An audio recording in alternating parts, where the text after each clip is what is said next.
So we talked about the trim on the corners.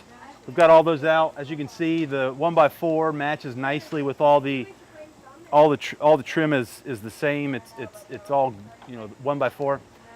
So got the corners up. This piece here just measures inside to inside of those corners and then is nailed in there. All of the exterior stuff, we're using galvanized 8-penny nails. And then we fill, as you know, we can put a lot of caulk on that top part. That'll actually seal the seam between these two pieces of siding and seal the top part of this. The trim around the door, there's a bundle of 5 that this comes out of, and the trim around the doors here. For these pieces, you're just going to measure from the bottom of the siding to the top of the opening. That's going to give you both of those. And then this piece across here, you're going to measure from the outside edges. If you want to, you can have it extend out a 1/2 inch on both sides, or if you want to keep it simple and clean, you can make that flush there. But that's the trim for the front. The back is the only thing you have is this piece here. The grill over the holes for the vents is important because it allows for heat to get out. Otherwise, it'd cook the roof. So we provide galvanized screws for that. There is just enough, so if you lose one, you could probably get away with only having 5. But the best way is to start it in the middle and then tack the outside screws last. So for the corner trim, we have put those together for you, just like this. There's a 1x4 and a 1x3, and we want on the front and the back, we want that 1x4 to be facing out. So you're basically just going to have to orient it just like that.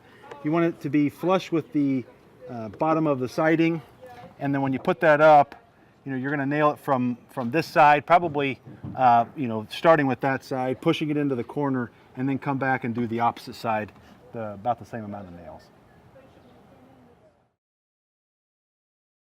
Okay, as far as the hardware is concerned for the door, the hinges we provide, you're going to put those on before you put it up, and you're going to put them on just like this. So the middle one is going to be pretty easy. Just line it up with this piece here. These screws are 3-inch screws that we provide. They're in the kit.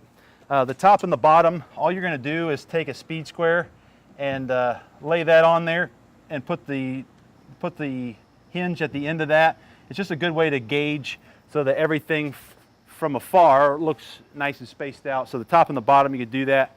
And when you get ready to mount it, the hinge is going to mount on the outside like that. You're probably going to need a couple people to lift the door up into place. Lift it up as high as it can. It will naturally sag a little bit to provide you with your free swinging, and then keep it tight against this seam. You can correct it a little bit with the trim if you have to, but that's the best way to make that happen. Right in the middle. We also include this piece right here. So you're going to attach this part here. This part goes into the trim they're just putting up. And these, can you hand me that speed square? The top and the bottom, just take your outside, this is flush with the bottom or the top, and just put it right up against it, and that'll give you your spacing for that.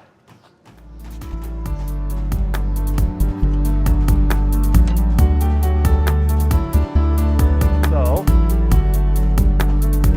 first, lock it in place.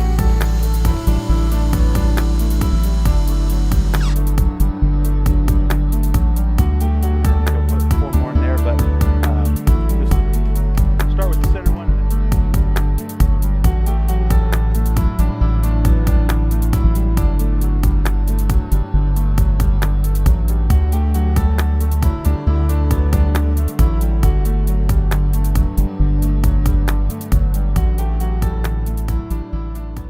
All right, for the rest of the hardware, we've got a hasp and then a foot bolt. We'll show you in a minute. The hasp, this is the correct function of it. Sometimes they'll spin this thing around so that it goes on backwards, but this is the correct way to do it.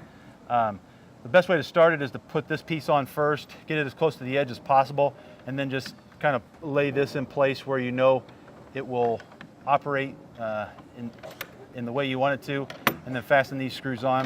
But it provides a way to keep the door closed. They can obviously put a padlock on it to secure their stuff. So the other part of the door hardware is a way to be able to secure this left-hand door to just keep the doors from vibrating or shaking in the wind. So we put a foot bolt on it. It's called that because you activate it with your foot, but need to mark on the ground where the foot bolt is going to go.